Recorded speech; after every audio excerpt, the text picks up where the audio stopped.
dreams. I'm coming straight out. New York, big city of dreams. NYC.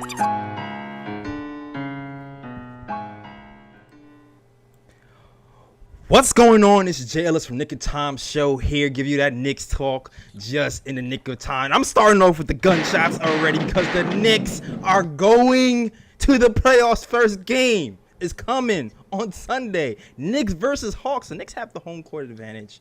There's a lot of anticipation about this game. We have gone 3-0 versus the Hawks. But you know, this is a different Hawks team than we met in these first two games. So although it seems like it can be an easy win, this could end up being a dogfight. And you know what? We're going to talk all about the ins and outs between these Knicks and these Hawks matchup. Before we get to the details, let me introduce my guys. First and foremost, we already know who this is, man. I call him the Raw Metaphor. The guy from the YouTube channel across the street. It is the Raw Hebrew Remnant. What's going on, man? Yo, what's up? What's up, Jay Ellis? I'm glad to be here with the All-Star KOT crew tonight. That's a fact. That's a fact. And also joining us today, we have a special treat for you guys. My man, Dallas, does great work over there for the Strickland, man. He's a video guy, really good analyst, likes to break down film and tape, and he's going to bring a nice little element to the show. So shout out to my guy, Dallas, and welcome to the show as well. Thanks, Jay Ellis. Happy to be here. Yes, definitely, and definitely happy to have you. And before we get started, you know what I gotta do, man? Gotta shout out to the chat, man. Shout out to Tell Alejandro. Shout out to Jeff. Shout out to Fred. Shout out to Iller. Shout out to everybody rocking with the KLT show. Shout out to Kevin, man. We're gonna talk this Knicks versus Atlanta Hawks matchup, and I hope you enjoy the show. And you know, if you have anything to say or you have any want to chime in, definitely hit those comments, and you know, we'll address you. We'll address you. Special. Listen. And special attention goes to those who sends a super chat with the comments. All right. All right. Definitely read you out loud. No money talks, yo. Cream. Exactly. Cream gives the money dollar liability. And you know, it helps the channel. It helps the writers. I don't buy Jordans with it. I don't even buy Ewings with it. I just help grow the channel and help grow the KOT show. All right. Yeah, that's right. Exactly. So this is a really interesting matchup, guys, because there's a lot of little subplots, and although it seems like it could be an easy win because the Knicks have won all three games, there's a little bit of uncertainty when it comes to the matchups because of who's been missing in a lot of these games. And it turns to the coaching and even Bogdanovic, who kind of joined the team before, right? So Lloyd Pierce was fired in that first 20 games. They went 14-20 in that first period before February. Lloyd Pierce is fired. Nate McMillan taken over. And since then, Atlanta has gone on a little bit of a tear. And it went from a negative plus 4.5 rating into a positive. And they've actually had a really big winning percentage after that All-Star break since Nate McMillan has gone over. Actually, their record was better than New York after Nate McMillan has taken over, which makes this matchup even more interesting. One matchup that we have to definitely look at is this Trae Young matchup, man. Talk of the town so far has been Trae Young versus everybody. Alfred Payton, Derrick Rose, or whatever point guard we decide to play versus the Atlanta Hawks. You already know that Tom Thibodeau, he's a guy who's pretty stubborn, and he doesn't feel like Alfred Payton should be taken off the bench. But I do feel like at some point, you know, that could change. But first of all, Raw, let me get your points first of all. How do you feel about the Alfred Payton versus Trae Young matchup? And do you feel like that matchup is going to change as the series goes down? I'm really honestly have very little confidence in Alfred Payton guarding Trae Young. Very little. And the reason is because Alfred Payton, see, like I said, okay, there's in Tom Thibodeau's team, but in NBA in general, but Tom Thibodeau more than most coaches, you get a lot of preparation before every game. They study the tendencies of their main opponents. and they know what they're going to do. And even with that, Payton could not stay in front of Trae Young. And Trae Young is a tremendous player, but I want to say, like, he's not like as quick as, let's say, Kyrie Irving. Right. He's not that fast. So you got to be able to keep. And in Tom Thibodeau's defense, the key is keeping people out of the paint from the point of attack. So we cannot. This is okay.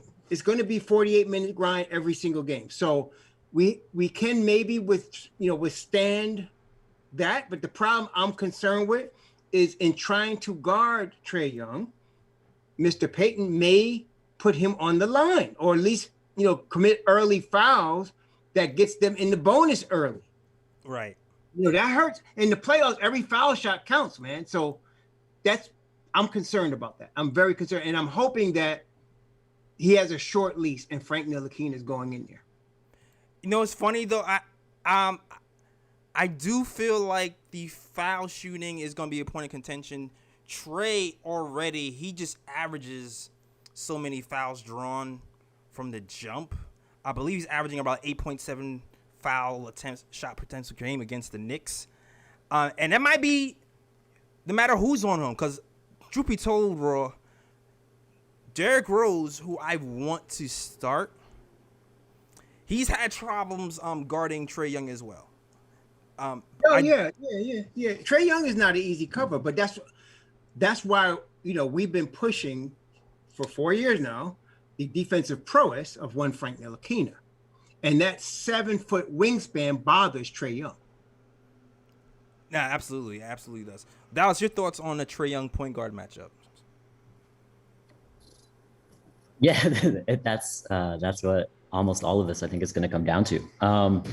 So the camera's out too, by the way, Dallas. Oh, hey, am I back now? Can you see me? You back. Okay, cool. Yeah. Most of this is, I think most of this matchup is going to come down to this. So, I'm with you, Ra, on the problems with Alfred Payton, especially just, so what you're going to have happen if you're guarding Trae Young is you're going to go through just the ringer of screens. You're going to be seeing on-ball staggers. You're going to see pick and rolls all the time. And Clint Capella is the primary partner.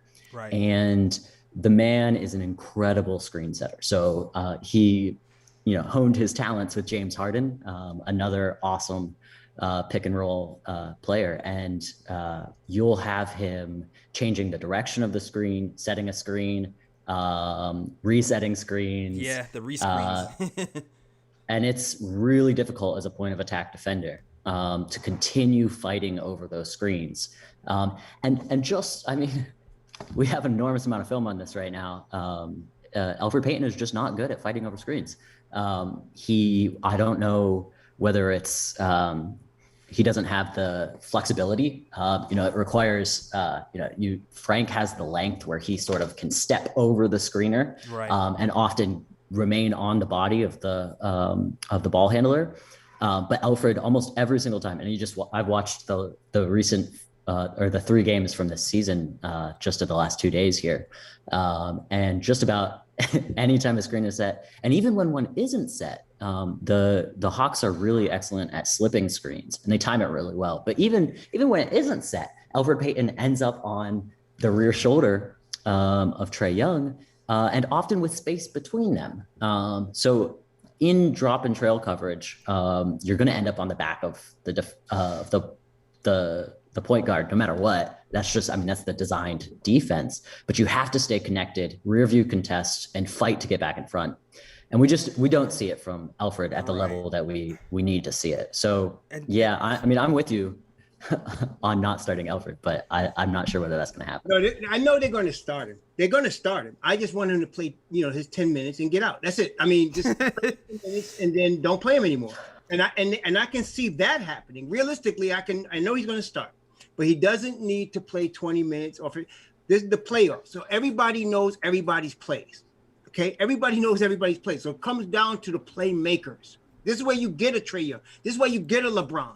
It comes down to the playmakers. And so if you could slow down Trae Young enough, like you said, he's going to get his foul shots, Jalen, right. Yeah. He's going to get his He's gonna points, get but if him. you can make him hoist in from half court because he can't get any closer without getting locked up, we in good shape. You know, we in good shape there. Or if he's got to take 26 shots to get 26 points, we in good shape, you know? And so I don't mind that, but I just don't want Alfred Payton in trying to guard him like in Dallas that made excellent points, because he might get calls for foul fighting through the screen, call for foul bumping Trae Young while he's going through the screen. And Dallas, let me ask you, when you looked at the 3 games, how many times did you see that type of situation where Trae Young is going on you get the pick from Capella and somebody fouls Trae Young From while behind. he's going through the pick, and then he tosses the ball up and he's trying to get the shots, you know, while he's going through the pick. So you need a guy, and Frank has the hip movement, the foot movement, and the length to bother Trae Young. And Frank knows, like, since he's been in the league, when he guards Kyrie Irving or when he guards Kemba Walker, he knows he's going to get a million screens. They know any team knows if this kid is on them, they got to put a million screens on. So they're going to do that. But Frank knows how to fight through those screens. Like I said, it should be like this: start Alfred Payton, play him as normal first 6 or 7 minutes of the first quarter. Don't see him again, and then from that point on, whenever Trae Young comes in the game, Frank Ntilikina is in the game. Whenever Trae Young sits, Frank Ntilikina sits. He should be like white on rice on him the whole series. Yeah, I'm not confident that's going to happen. And shout out to the New York traffic outside honking the horns over there. All right. Things, baby, you know. Yeah, you know how it is in Brooklyn, man. We all mad all the time over here, all right? But yeah, so yeah, I just don't think it's going to happen.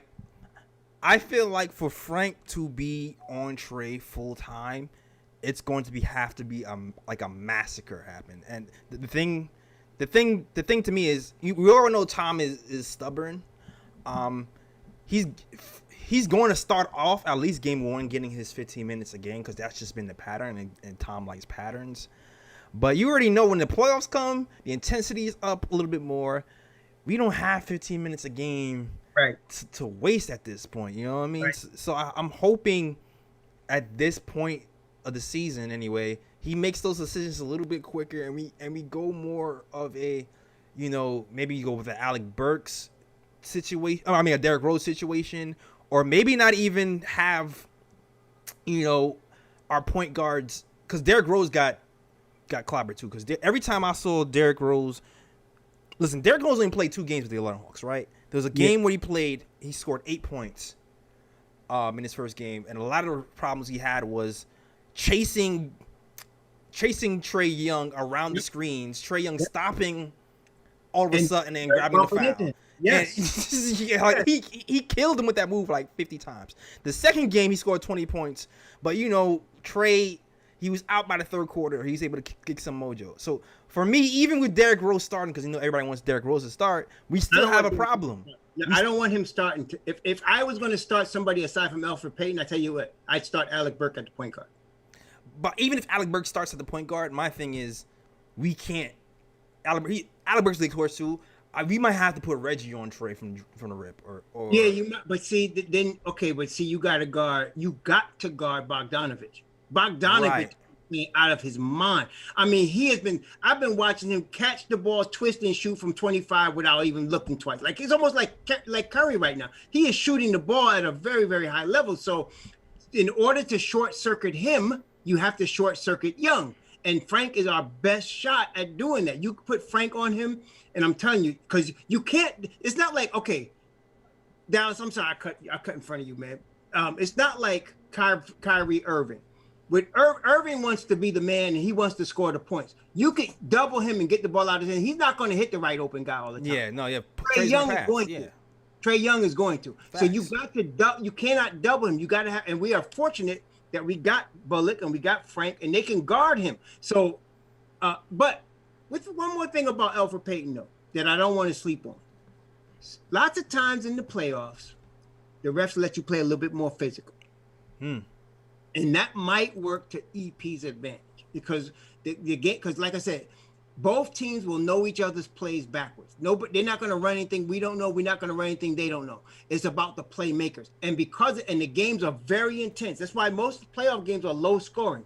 And so what happens is it's more physical. The refs let them play more because it comes down to just a couple of plays, and they don't want to be the ones to dictate the game in the playoffs. So they're gonna let you play. That might work to EP's advantage. If he could be a little bit more physical on Trae Young, he might get somewhere with him.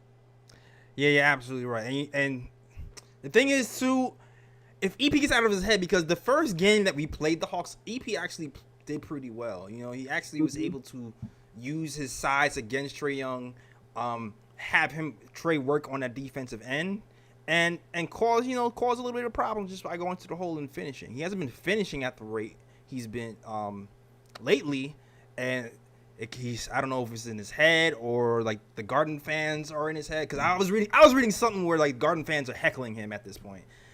As soon as the Garden opened up and fans were allowed, they were giving it to Payton, is what I've been reading. I think Berman wrote it. I think Berman might have wrote it. So maybe it's gotten to his head. You know what I mean? They're gonna be yelling Frank Ntilikina 13,000. Oh my God. But yo, we definitely gonna have to slow down Trae at some point, and I would definitely like to have Frank involved a little bit more. He is the best pick and roll defense on the team. I actually think I saw Trae trying to steal some of his pick and roll moves. I saw Alfred. I saw you know how Frank he does his like little spin move to get around the picks. I saw Alfred try that. Yeah. A few weeks ago. I was like, is Frank training him on the side? Like, what's probably Frank would. That's one of those like just that Frank is a defensive savant, because like you talk to any coach, you'd never turn your back to the ball like that, but right. He's capable of doing it and still recovering and effectively. And that's one of those things Frank does that's just boggles my mind. It's so impressive. It's super duper. Yeah, man. Yeah, it doesn't work for other guys. Definitely doesn't work. It did not look as smooth when Alfred tried it. I'm not gonna lie. No. But it was his first time trying it. Maybe he's working on that. Like, it's been a point of contention in these workouts. I've heard that from I think RJ talked about it, or somebody who said what they're working on right now is specifically how to slow down Trae Young and how not to foul him. So I know they're looking at plenty of tape and hopefully to figure it out. So hopefully Ra's right that they're going to call this game a little bit looser and let guys play, which will play to our advantage with that foul baiting and with, you kept mentioning the way Trae puts defenders in jail and then, right. And gets the shots off. But here's a strategy I'm curious about what you guys think about. So Trae Young's, you were just mentioning about his ability to pass. Right. And he not only, he knows, where it's just incredibly where guys are all the time on the court, in the system that they play. So he whips passes all over the place. And he's just an incredible passer. And in pick and rolls specifically, pick and roll finishers, like the roll men, when he finds them, average it's 1.2 points per possession, which is a really high number. But as a finisher himself, he averages 0.98 points per possession, which is actually a relatively low number compared to their average offensive set. So the way I have been thinking about it, and I don't know that this is the ideal strategy, but Noel and Gibson, neither of them are capable of doing what somebody like Mitchell Robinson could do, which is sort of stunt at Trae Young and be big enough to force him to pass it and yet still recover with his length to disrupt the lob, right? Noel is springier than Taj, but his positioning is worse. Picking his ball position or his drop positioning, and Taj's positioning is way better, but he doesn't have the ups and he just doesn't have the athleticism anymore to really disrupt. So I just don't think either of those guys are going to be able to take away both.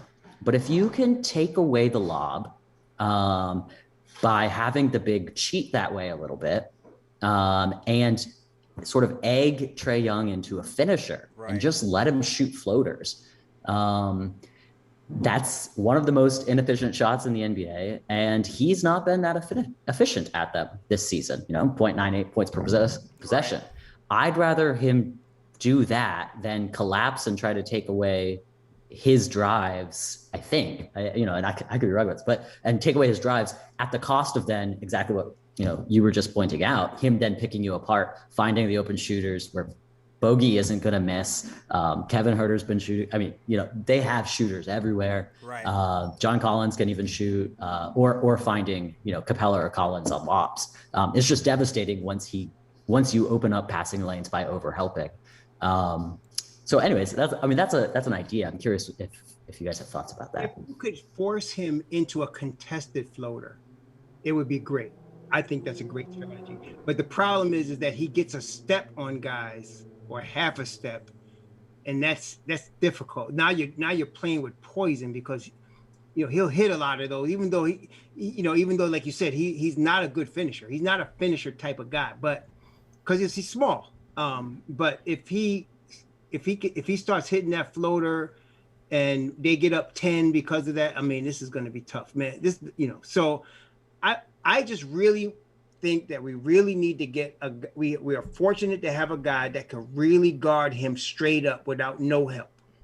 Okay, like if you're playing against Anthony Davis, or like I said, a Kyrie Irving, or you're playing against somebody like a Jason Tatum, you need help. You need him to get the ball out of his hand. But if you could get a guy that could guard Trae Young one-on-one, that solves a whole bunch of problems, and we have that. I just hope we utilize it. That's really what it comes down to. We got to utilize Frank Ntilikina. He can guard Trae Young with no help. He doesn't need anybody to help him double Trae Young. He can guard him 94 feet and drive him crazy for, whatever time Trae Young. And that's what I'm saying. That's like cutting the head off the snake, So and that's what I'm saying. To me, that's the key to the series. If we can neutralize Trae Young, we're going to win this series pretty handily. Because like you said, Dallas, John Collins can shoot the rock. Yeah. Bogdanovic can shoot the rock. That's something they got some shooters, man, and they're bringing back the kid they got from Virginia. What's that kid's name? DeAndre Hunter. DeAndre Hunter. He's coming back. Herter can shoot the ball. These guys can all shoot, man. They surrounded Trae with shooters, and then they got the lob threat with Capella. I mean, obviously. So if you can take away Trae Young's ability to get in the lane and make him be a jump shooter, a contested jump shooter, we can win this game. We could win this series pretty easily. But if you're going to get him on the foul line for 20 times and you're going to get them in the bonus with 7 minutes left in the quarter, it's going to be difficult. It's going to be very. And I'll say this: like, if Frank is not in the game, I wouldn't be opposed to trying, I guess, more of a drop coverage. But I still will kind of stunt just a tad, even if the intention is just to cover the lob. Just because if you're looking at the film of Noel trying to guard Capella and his long arms, it's not pretty. It's not pretty. He gets beat. He always gets that lob pass in there, and on top of that, he's always out of his position to even get a decent rebound on Capella. And even when he's in position, he has problems because Capella just kind of pushes him off that ledge and off his spot and just kind of grabs the ball over him. So I do feel like it will kind of make things simpler for Noel a little bit. Because, listen, Capella, he's averaged 12. Well, the first game, Capella had 12 points, 12 rebounds versus Mitch, right? And then since then, with Mitch Robinson out, he's had 20 rebound games and averaged 20 rebounds a game and 7.5 on the offensive graph with Leonard Noel. If we can simplify the defensive scheme to Noel, maybe we have a fighting chance. Not to say it's going to work, but what's happening these last two games certainly hasn't been working. And what's the definition of insanity is trying the same thing and expecting a different result. So I'm all for switching it up and just to see if it works. You know what I mean? I'm definitely in. Yeah. So what happens there? I mean, it's an excellent point. What happens is Kirk Goldsberry has sometimes called them Kobe assists, where like Kobe used to put it up. Sometimes he'd miss it, on purpose. But because he had so much gravity, right, there'd be so much attention on him, right? Then Pau Gasol or whatever would have just an easy rebound because Pau's man is focused on Kobe and not on Pau, so he can get into position, right? So when Noel steps up to try to stunt at Trae, what happens is Capella can move around behind him, Right. and he loses track of him. This is one thing that Mitch actually was doing an excellent job of developing this year, is having that backhand holding on to the jersey of the big while you're in drop coverage and not losing track of him. But Noel just doesn't have the same length and size. So when Noel loses track, Capella can move around and get rebounding position. Then it doesn't matter as much if Trae misses, he throws it up. Capella's got position, and he's gonna end up getting rebounds and easy buckets, because then Noel's boxed out. So yeah, it's definitely, and we just don't have anybody with real size. Yeah, we don't have anybody with real size to deal with it until Mitch comes back. Please, I don't know if he's gonna come back for the second round or not. And even against Joel, man, if we don't have Mitch, it's all. I mean, Joel is just gonna eat Taj and Noel. They're too little. They're too small. Joel's gonna feast. Oh, he's definitely gonna feast. That's gonna be. But really tough matchup for us without Mitchell Robinson. Yeah, man. Mitch Robinson makes things a lot easier for us, man. But here's the thing, though, guys. Like, I know they have the Trae Young advantage, right? But we also have an advantage, So we have a guy in Julius Randle who averaged 37 points per game. I mean, against the Hawks. Gives you 12.3 rebounds against the Hawks. And gave us 6.7 assists at 58% from the field and 50% from three. So they're going to have a problem guarding him as well. I've heard an interesting idea on how to deal with Trae, and the idea was, I think it was from John Schmelk's podcast. The idea was, give him the LeBron treatment, which is interesting. This is an interesting way to think about it, because how the Knicks are kind of, they run their offense through Randle anyway, and how when have these big overpowering guys, they'll cause a switch to cause the mismatch on the pick just to get the little guy on them. So maybe if you're doing something like that, where you do like, a 1-4 pick and roll with Elf, or maybe force Trae to switch and then just wear him down that way. You know what I mean? No, we didn't even we start obviously with the defensive side, because that's how the Knicks win games, with the defensive side. But they're going to have a problem guarding us. Exactly. They are. Our second unit crushes their second unit. Our Absolutely. second unit is so much better than theirs. I mean, with D Rose and IQ and our Burks, our second unit is way better than theirs. And so, and not only that, with D Rose and Burks, you got playoff experience in the second unit. So we're really good on the second unit with them. And so when Trae Young comes out the game, I think we're in good shape. So, but it's just like you said, us offensively. Listen, if RJ doesn't have those Ray Charles glasses on, we're gonna be a problem for them, because Julius, they don't have an answer for Julius Randle. They just don't. Exactly. They don't have an answer for him. So and Tom runs the triangle with Julius at the pinch post. So you get Julius the ball there, he's gonna kill them, man. I mean, really, he does. He's been doing it. He's been doing it. 240. Has he had 2 40-point games against them? Yeah, 40-point games. Pretty sure. If he's averaging 37 a game, the last game was definitely a 40-piecer. Yeah, even last year when we sucked. Yeah. Whenever we saw Atlanta, he dropped like a cool 30 on their head just cause. The first game he had 44, and I think the last game he dropped 40. So they don't have it. Julius is kryptonite to them. So if we are getting any production from Bullock or RJ or Burks, man, we're going to be in good shape. At best, it's going to be a shootout if we can't, contain Trae Young. But I think offensively, we got them pretty good. I mean, and that's where they have made their biggest improvement since Nate McMillan took over on the defensive end. On the defensive side of the basketball, they became a different team. I don't know how he did it, because it just seemed like they didn't care defensively at first. But now they play really good defense, man. Nick McMillan, I loved him. I always liked him as a coach. I liked him as a player, but when he used to coach Portland, man, I liked him ever since.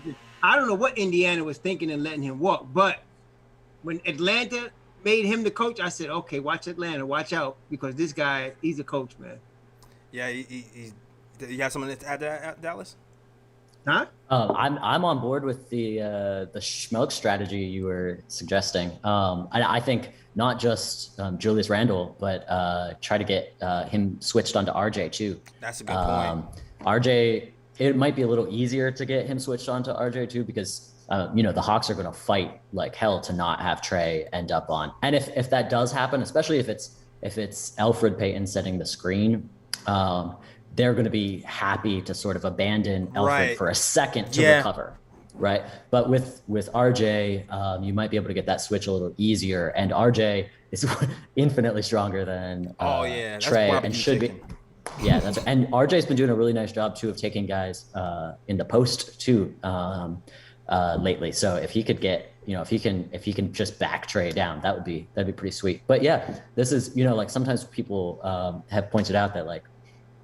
In the regular season, team defense is significantly more valuable in a lot of contexts than man defense, but it sort of starts evening out once you get to the playoffs because teams spend so much time focusing on exploiting the weakest link by getting the mismatch and letting your star go to work.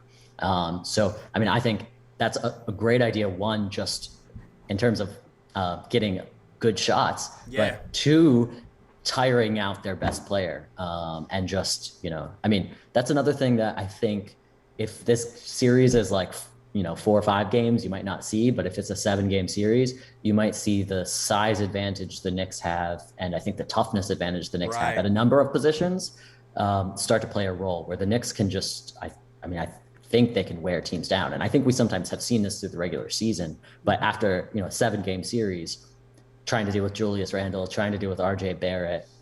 Those are big.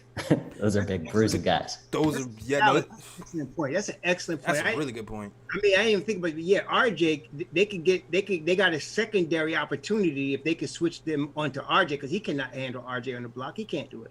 Exactly. No, you're right. You're absolutely right. And then if we get Trae out, then we have to worry about the others. And Bogdanovic hurt us a little bit in that last game where he went off. He's a playmaker, but he's not the same level as Trae is, and also Lou as well. But I love that idea, yo. I love the idea of like just targeting Trae on ISO situations every time. That's right. Running the offense through RJ, through Randle, and and just having it at his mercy, at their mercy. We have shooters around. Everybody is shooting 40% and above.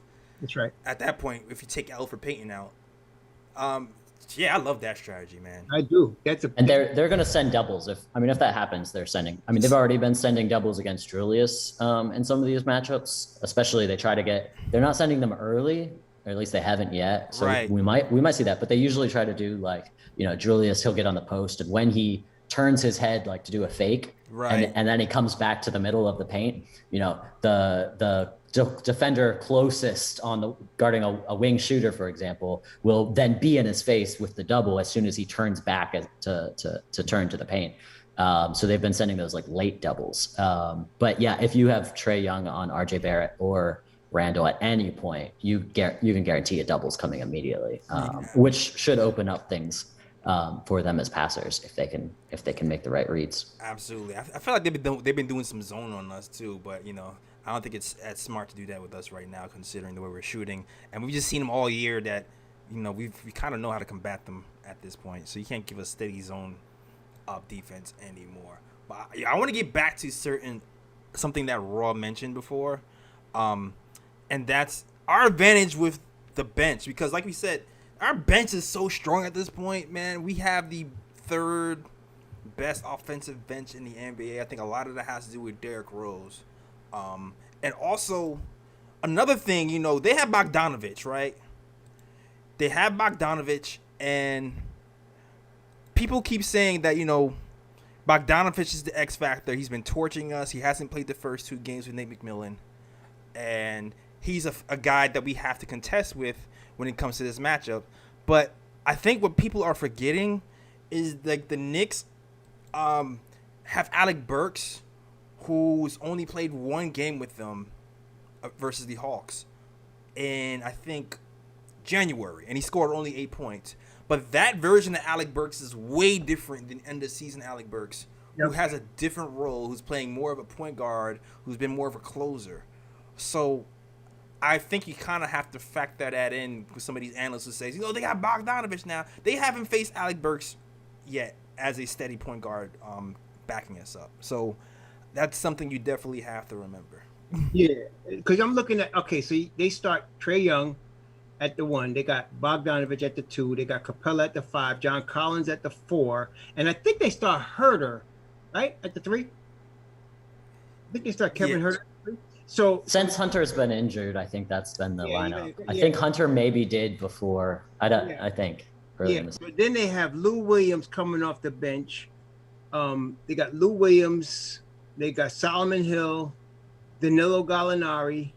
So they got a decent bench also, but that bench does not play the defense. No. So that's what I'm saying with Rose and Quick and Burks and then Taj, really got the advantage on on the second unit. So and the second unit, I don't know, maybe you know this, Jailers, but I think our second unit is really got to be probably top 5 in points. I mean, per game. We're top 3. We're top 3 in points per game. The second unit. Oftentimes, our second unit outscored the first unit. So, I think we could really have an advantage whenever Trae Young's not in the game. Okay, because the second unit is going to be rough. And if we can get RJ or Julius to get John Collins in any foul trouble, we're in really good shape. I think. Let me give you the stats too. Since the All-Star break, Raw, we're top 3. Okay, in bench scoring per 48 minutes, we're scoring 105.2 points per game. This is according to Schmalk. I've seen him had a nice little tweet thread on Twitter. And Atlanta is averaging 95.6 points per game from the bench since that same time period. So we do have the edge when it comes to bench scoring. I thought so. Because they don't. Their bench, like Lou Williams and Danilo Gallinari, are dynamic scorers, but they don't play any defense.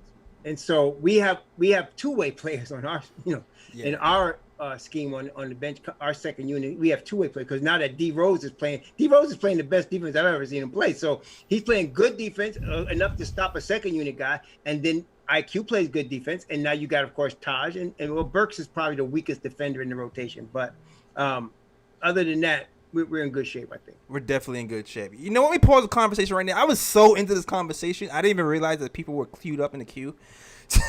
Oh, shoot.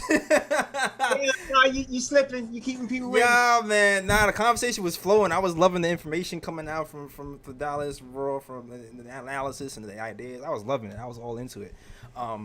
But yeah, salute to the chat. First of all, shout out to Nuggy Fresh is in the building. All right, shout out to Nuggy Fresh. Yeah, man, Nuggy Fresh in the building. He's going to Atlanta these playoffs games, man, and he's donating. Hold on, I'm not even gonna reveal what it is yet.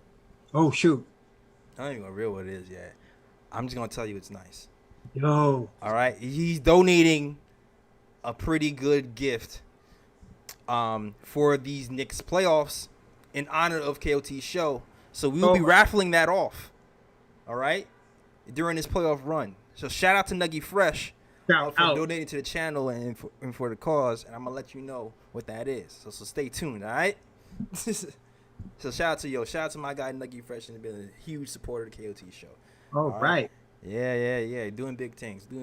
All right. Shout out to Junior Karuma, Anthony 212, and everybody else is rocking with the KT show. Jay from Florida, and everybody over there who's new. If you're new, you're liking the channel, you're liking the discussion, like and subscribe to the channel. We're going to be doing these post games after these games for these playoff series. So definitely you want to like, subscribe, and tune in after the game to watch us break down these Knicks Hawks runs. All right. You know what else I want to do? It's time for some energy, guys. Bring it. Yeah, I'm bringing the energy. I'm bringing in a crowd favorite. You now have entered the chat. So you are now live on the KOT show. I'm going to wait for you to hit that KOT live button a few times and hit that stream button. Yeah. Are you ready? Yeah. Let's go. Oh no, Jay Ellis. Oh no, KOT. Oh no, Uncle Raw. Oh no, Dallas. That's not enough, Knicks fans. I said, are you ready? We are ready. Let's go. Let's go. Let's go, For the Knicks 13 to fans. 15,000 that will be in attendance for games 1 and 2, and for the millions watching at home, Okay. like myself and y'all. That's what's up. Let's get ready to rumble. Let's go. You witnessing the massacre firsthand. You love to see it, man. The New York Knicks are in the playoffs. It's finally here. I've been fiending. I've been waiting. And I'm ready to unleash the demons on the Atlanta Hawks. Are you crazy? You think I'm scared or nervous? Never that. These guys don't have the bench that we have. No, they These don't. guys don't have an answer that's unstoppable like us. We got an answer for trigger Trae Young. It's called the French freak, Frank Ntilikina. That's I'll right. wait when you give me an answer for Julius Randle. What's their answer? No answer. That's right. They don't have one. They don't have an answer for Julius Randle, baby. So with that being said, hopefully Coach Tibbs isn't stubborn. I think this is the French freak, Frank Ntilikina's moment. I think this is why he was put on this planet. For this series, so he could Bruce Bowen it up, so he could Marcus Smart it up, so he could Ruben Patterson it up, the way that Ruben Patterson did against Kobe back in the days. This is his moment to shine. And if Coach Tibbs doesn't play the French freak, it's probably going to be a wrap for his Knicks tenure, unfortunately. And I think he'll go to another team and be successful. But with that being said, I'm worried about the Hawks and their rebounding because obviously we don't have Mitchell Robinson. Right. Other than that, I'm worried about Trae Young flopping, because that's something that we don't have control of, the referees and how they're going to call the game, how they're going to officiate it. And with that being said, I'm really just pumped up, hyped up, proud of the team, proud of the culture change, proud of y'all for covering these games, because people don't know how it is to cover this team when they're not doing good all the time. They You don't feel me? know. So this is mad exciting. Shout out to y'all. Shout out to the show. Shout out to the moment. I'm going to get emotional Sunday before the game and shed some tears. Man. But once that game starts, it's on. It's on. Shout out to y'all. Keep cooking, man. I'm going to keep watching. Let's go Knicks, Let's baby. go. Let's Tell go him. Knicks. Tell him. Go. Come, yo, I'm about to run through this hallway right now, man. Yeah. Yo, shout out to Tell him Alejandro. Always brings the Tell energy. Man, he got the right name. Tell him. Tell him. Sirens is going off in the background, just so crazy over here. That's it. We can arrest this man. He's causing a riot over here in the lounge. I'm not snitching. I'm not telling him where he is. Oh no, nothing. I ain't seen nothing. Oh my god. Oh shoot. Oh, man. I don't know who else was in the chat, but I think he heard that call and left the line. He was like, "Yo," he was like, "It's too much. It was too much heat." Tell him. That call was too Can't much top heat. that. Can't top that. You can't top that. Man. Whew. Let me calm down. Woo! Shoot. Shout out to Teller, man. Oh, man. Tell him. Y'all love y'all, man. Y'all don't even know. Y'all don't even know. Oh, I love it here. That was fun. Oh my god. I love it here. Oh man. Yeah, I'm definitely clipping this call. Yo, definitely. I'm definitely clipping this call. that one, yeah. Clip that one, baby. Oh man, but shout out to the people in the chat, man. Shout out to Hey, what's the answer to Julius Randle? There ain't no answer. Ain't no answer. Dude, you got to do that over like a montage of like highlights of Julius Randle scoring. Oh, And, let's like, go. Yes. Old Dallas, clips of that's Frank what's shutting coming. down Trae Young too. Oh yeah. Dallas, that's your gift, baby. Let's do that. Yeah, man. Let's get these clips. Let's go. Man, let's get the clip. Let's get these clips. Get this music. I'm ready, man. Get them Oh, clips. man. You the pro. Oh man. All right. Shout out to the chat. I've calmed down. You It sounds like the police have given up. called Dog Jail. Yeah, I've calmed down. It sounds like the police has given up. I heard the whoop whoop. That means we out.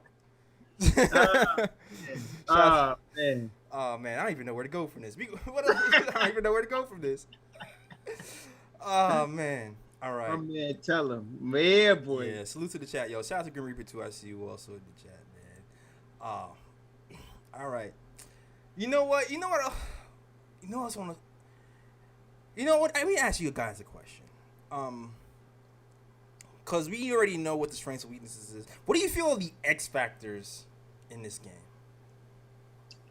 Well, one we've been mentioning a lot. Frank Ntilikina is an X factor. Yeah. I feel like he's an X factor. I mean, aside from the two stars like Trae Young and Julius Randle, right? Right. But Frank is an X factor, and I think RJ and Kevin Herter are going to be X factor as well. I agree with you. If Kevin Herter is shooting the ball, they got another threat aside because Bogdanovic is going to shoot it. So, right. So if Kevin Herter is also, it's going to be hard. So, but Frank and him to me are the big X factors. Yeah, that's what I mean, there's a lot of guys, the playoffs, you never know who's going to come out. It's the theater, man, but dang, I don't know. I mean, those are the two that come to the top of my mind. What you think, Dallas? That's what I come to the top of my mind. My man said Bogdan Barrett is different than X Factor. I'm with you. The Bogdan Barrett is an X Factor for sure. You just don't know. He's a guy who's so unflappable. It seems like he's just made for playoffs and high-pressure moments. I think he's been averaging 17 points a game against these Atlanta Hawks. 17 points a game, 47% from the field from RJ Barrett against the Hawks, 37% from three. So I definitely think he's an X factor. There's a lot of new guys who hasn't really touched the playoffs before. So all these guys are X factors. But RJ is definitely one of them. I have another one in mind that's a big X factor in my mind. But I'm gonna let you go ahead first, Dallas. Sure. Yeah. I'm on board with Frank, obviously, as an X factor. And yeah, RJ, I hadn't thought about it as much, but if he has, he's got if it's Kevin Herter, for example, guarding him at the three, there's a big size strength advantage there. He might be able to cook a little bit. But the two that I would think of, one thing people sometimes talk about, you go to the playoffs and benches shorten usually, right? And bench minutes shorten, and you play your starters more minutes. But oftentimes with Tibbs, he's already in the regular season sort of maxed out the minutes his starters can play, right? Like Julius has been playing huge minutes lately. Right. But one place, or maybe even two places where there's room for minutes to increase, and guys that could be really valuable, I think, would be IQ and Trey Burks. Yes. So both of those guys too offer something, especially in end of game situations. One thing that happens for the Knicks is they struggle to create good shots. Yeah. And part of the reason is because, they go to this Julius Randle, Rose pick and roll, which is oftentimes super effective. But at end of game situations, teams collapse the paint against it. And they're not willing to pass because, and I think it's a Tibbs thing, and it's a thing lots of coaches do. They don't want to risk a turnover at the end of the game because they want to make sure they get a shot up, right? Especially if it's like a close game or something like that. But then you end up against a collapsed defense, really struggling to get anything good. Right. But IQ and Trey Burks both have a skill that's otherwise missing. They can pull up, shoot, right? Both of those guys can shoot from really deep, and they can do it off the dribble and pretty much can get you a good shot almost any time because of that skill. So if the offense really is bogging down or you really need a shot, Trey Burks can come around a screen and hit a three. Yeah, Alec Burks. Well, I've been saying Trey Burks. Hold on. It's all good. Alec Burks. Yeah, my bad. That's going back a few years. Yeah, man. Shout out to Trae, yo. Shout out to Trae and his family, because actually Trae's family actually really supported the show. Shout out to Trae and his family. Go ahead. Trey Burke? Yeah. Trey Burke is like, poor man's AI, man. I like Trey Burke. Especially when he had the braids and he's dropped 40 on Kimber. Mm-hmm. He was fun, man.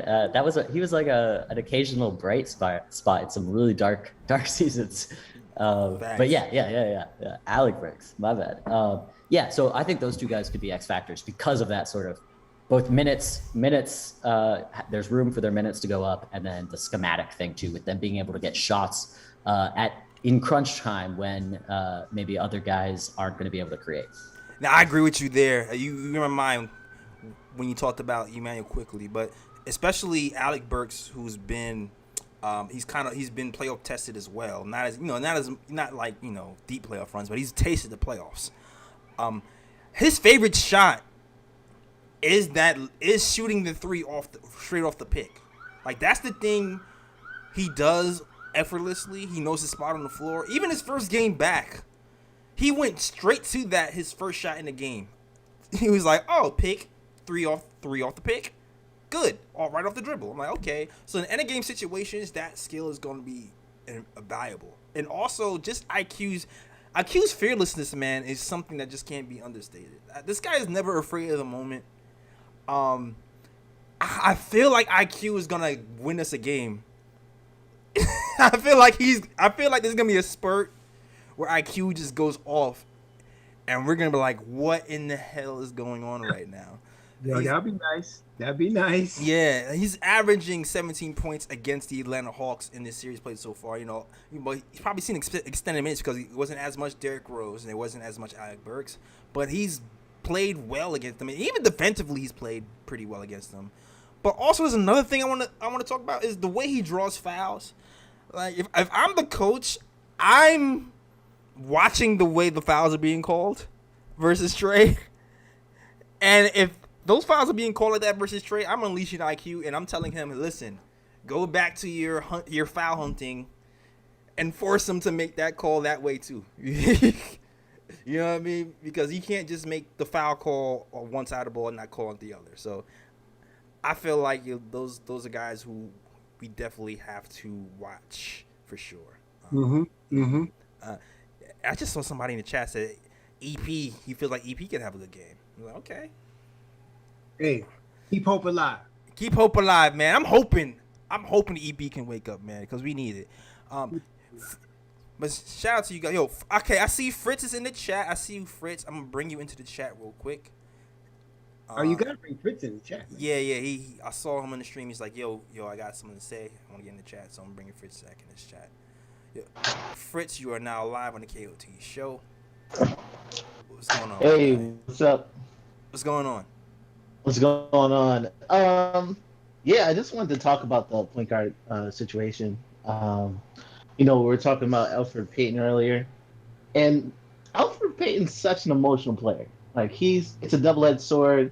Some days, like when his emotions are going the right way and he's assertive, he looks like a legit threat at point guard.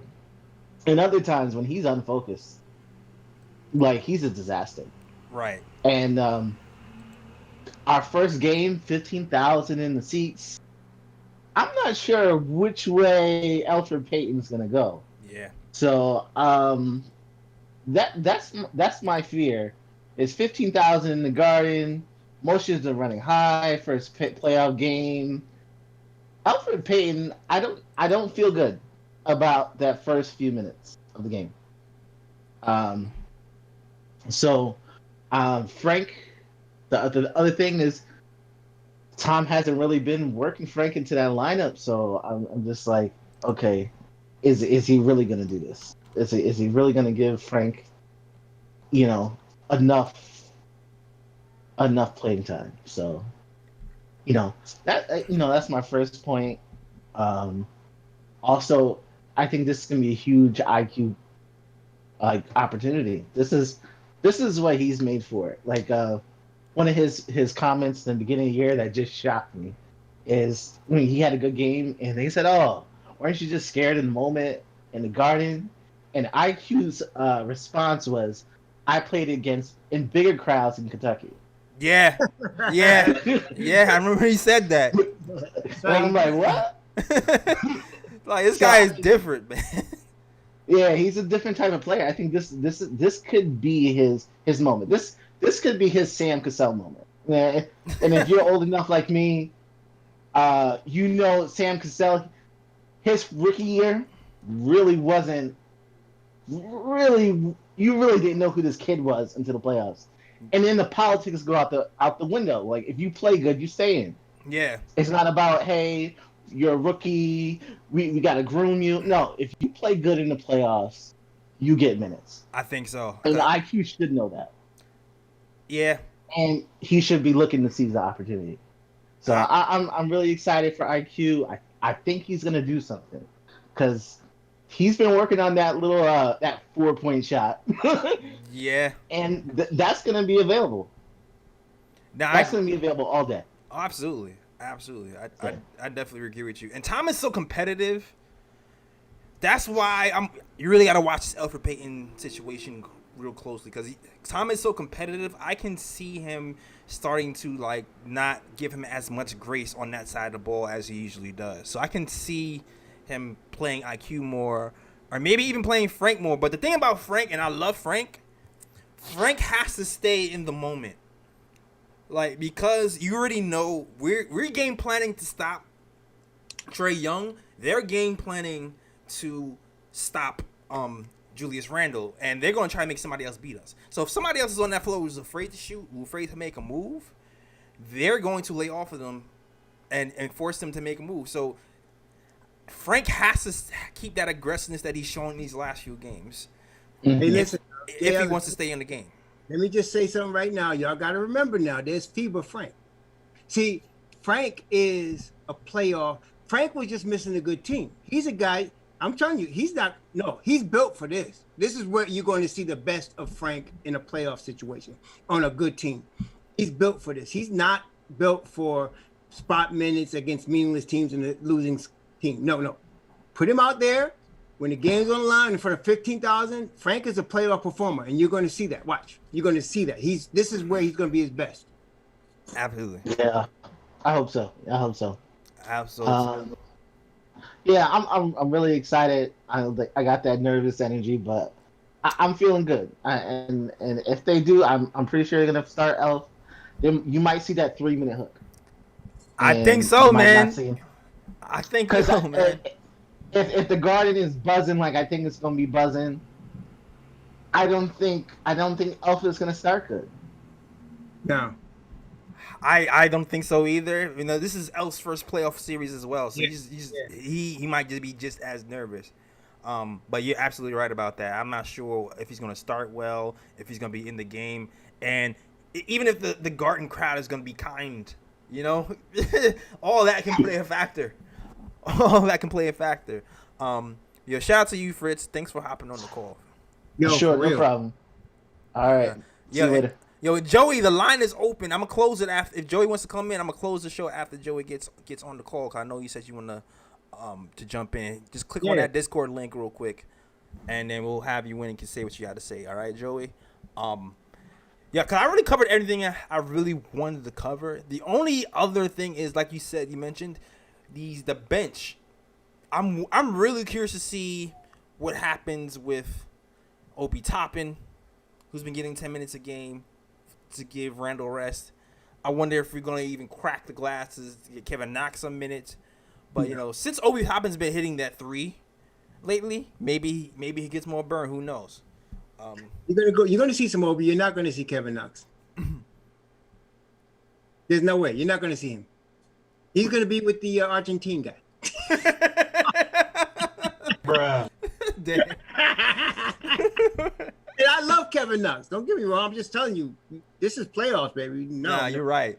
You're not going to see him. I just feel bad. If anything, it's going to shorten. Yeah. If anything, somebody might drop out of the rotation. Right. Yeah, we're not adding new people in at this point, I don't think. No. Except Frank was the only one who possibly could get more minutes just because of the defensive matchup. That's right. Yeah. I just feel bad for him, man. I just feel bad because before the argument was, you know what? It's Corner Kev.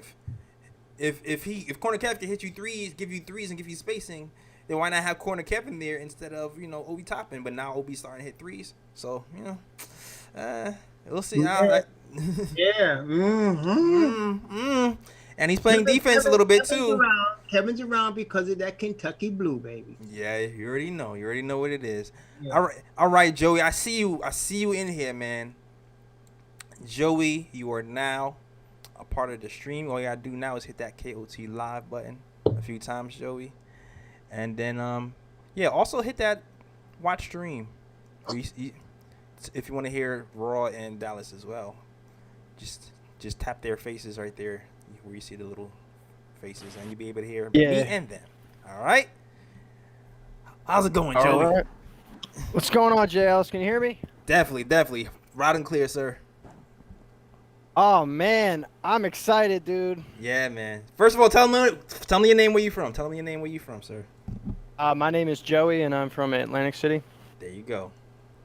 I don't know. For a lot of us Knicks fans right now, I feel like the anticipation for this game is like at an all-time high. And you know what? You guys were talking about Alfred, and I hate to just bring this up because I'm not even the biggest Alfred supporter. Okay. But if there was any time for this guy to step up and make a statement and say like I still belong on this team, this playoff series is definitely the time. And I'm not saying that he's going to go off 4 games, Right. What I am saying is expect Alfred Payton to have a breakout game in this upcoming series, at least one game. I'm not saying like 30 points. I'm saying like 20 points. Okay. Where he like gets us a dub for one of these games in the series. No, I take Now, all right, go ahead. No, I said I'll take that. Yeah, I'm rooting for anybody in a blue and orange uniform. Straight Exactly, up, anybody. period. Anybody. And let me say the only reason why I'm saying this is because I'm pretty sure that Alfred knows that if he wants to stay on this team, there's going to be a lot of pressure on him. And not only is there going to be 13,000 fans watching him play instead of 2,000, he has even more people to just prove that should be in the orange and blue. So these next couple of games, man, are so important for him. Yeah, I agree. I don't think there's any other player we're talking about actually getting rid of besides him. Like we're saying, oh, we need a new point guard, we need a new point guard, we need this. Yeah. I'm saying expect him. Expect him to show up. Okay. All right. You listen, Nick man. Listen, man. There's not a lot of people in this corner who expect anything out of him, but I'm glad he has somebody. I'm gonna tell you that. All right. Yeah. This is what I'll say. I'll expect him to try. I expect him to put the forth effort because it is the playoffs and the team believes in him. So I expect him to try. How effective he will be is another story. I'm gonna just wait and see. I'm rooting for the kid like everybody else because he's part of this Knicks nation and he's a part of this New York Knicks. And hopefully he can figure it out and gain some confidence and hold down those 15 minutes until Derrick Rose and Alfred Burks come in. Think about it, Jay Ellis. If there's one player that really needs to like have a breakout game out of all the players on our team that will make or break this series, when it's going to be a close series, who do you think it's going to be? It's usually the most unexpected person, and the most unexpected person I feel like is going to be Alfred Payton. For me, I feel like it's going to be a team effort, man. Like, I feel like we expect certain things from Julius, but there's so many X factors because we haven't been in this position before. We just need other people to step up at opportune times. And the beauty of this team is, like they said, this is a Big 15, so you really don't know what to expect. And to be honest, we haven't seen it from Alfred Payton this season. We've seen it from other guys. So even to me, I'm like, okay, if he doesn't show it, hopefully Tom just pulls the plug fast enough so everybody else can do it. That's my other thinking too. Like this whole season, Tom Thibodeau has kept the same lineup for every single game. Do you really think coming into the playoffs he's going to change his lineup? No, he's not going to change his lineup at all. That's not realistically. Do you really think he's going to change his lineup? No. After this whole season, he has not even budged to changing it. Yeah, he changed a little bit of the minutes, but he hasn't changed anything, really. Besides, like, maybe putting Nerlens Noel at the 5 instead of Mitchell Robinson. The only what has changed? Yeah. No, the only way I can see him changing the lineup if something really bad happens. Like, you know what I'm saying? If it gets to a point where he's like, okay, we got spanked like 2 games or something, then I can see a change happening. But at this point, if he's playing 15 minutes a game, and then we come in and we still end up winning these games, he's going to keep the same rotation. Yeah, I agree. I'm not saying expect like a 30-point game out of Alfred. I'm expecting one game where he makes a statement. Okay. Just one. All right. I appreciate your optimism, man. I appreciate it. I hope so, man. I hope so. Yo, shout out to Joey, man. Thanks for calling in, man. Yo, well, hold on. Let me say one more thing. Okay. If you go to the past 3 games that we played against the Hawks, there was one game where Alfred Payton did play decent. Yeah, the first game. And it looks like, like granted it was a completely different lineup. Like we had like less people on it now. Like in the addition to like I think I'd like the 3rd game we played, then we had like Rose and like Nerlens I think was on there. But besides the fact. Alfred Payton, give him one game. Definitely give him one game. Okay. I'm going to give him. We're going to watch him, man. We definitely going to watch him. Appreciate the call, Joey, man. Yo, you see tell him Alejandro comments, man. What it? Crazy. What is tell I'm doing over here, man? he got the doo-doo sign. Come on. Come on, tell us. Oh, man. Off the chain. Oh, man, y'all crazy, man. While homie was talking, he was man. Nah, shout out to the Elf supporters. Y'all the real MVP, man, because Yo, it's real, a lot. real. It takes a lot. It's a lot. I got respect for any Knicks fan that supports their team from 1 to 15. Do that. Exactly. You know, as a Frank supporter, when everybody was crapping on our guy, I had to stand by myself, especially when I was at KFTV. You know, taking bullets. Taking bullets for Frank. Exactly.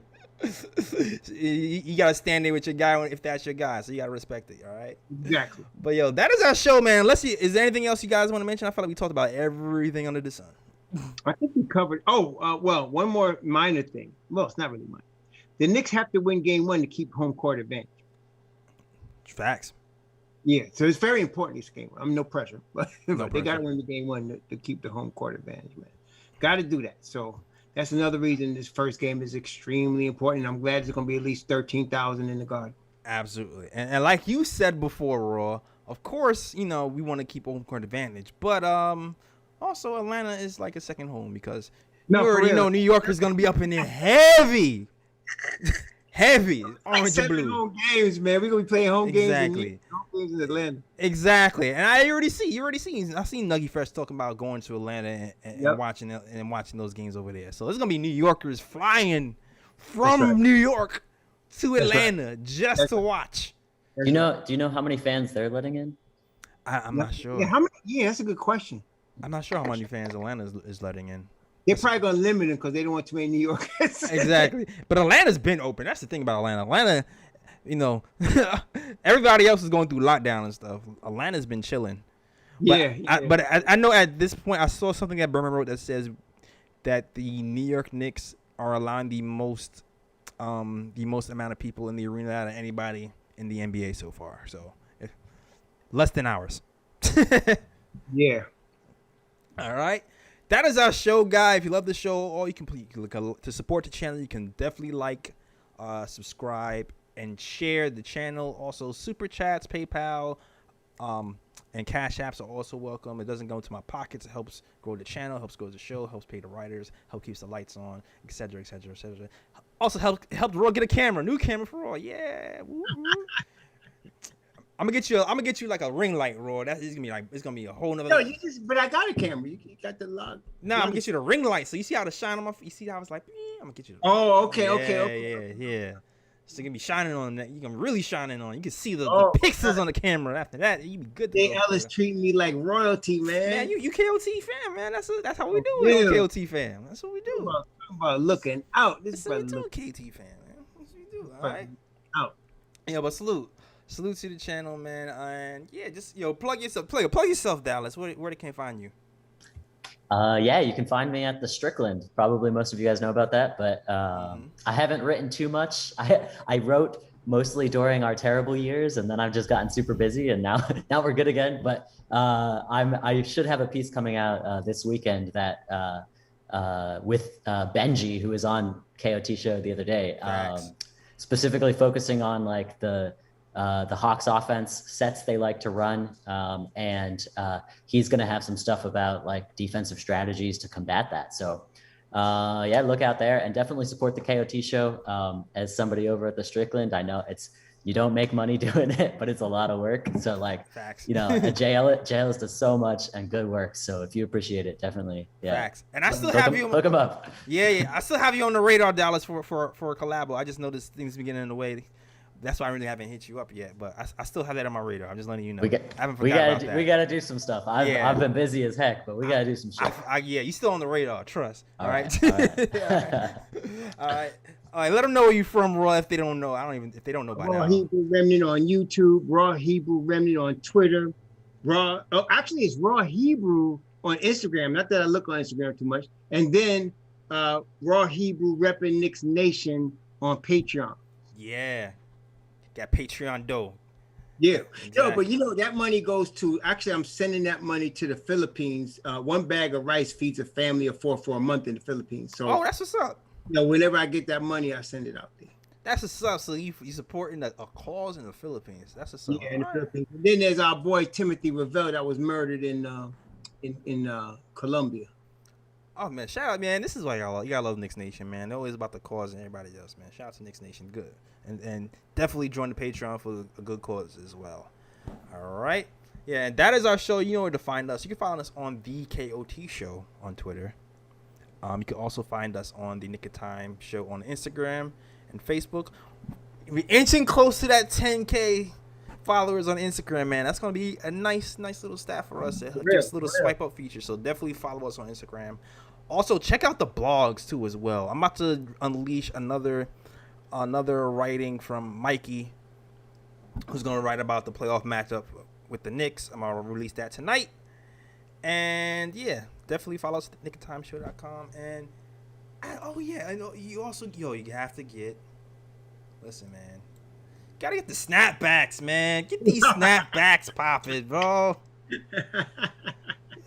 If you want to get, snapbacks, go to the nickoftimeshow.com/category. We got the black and white and the blue and orange colorway for these snapbacks. So definitely get those as well. So so you can join the KOT Nation, man. Just join us, man. For real. That's it. That's it.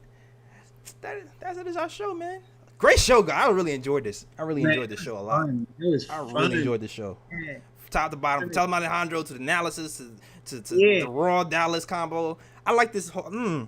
Keep an eye. Yeah, I'm gonna keep it. Yeah, I like this mix. For real. I like this mix. All right, man. All right, yo. That is our show. We are out of here.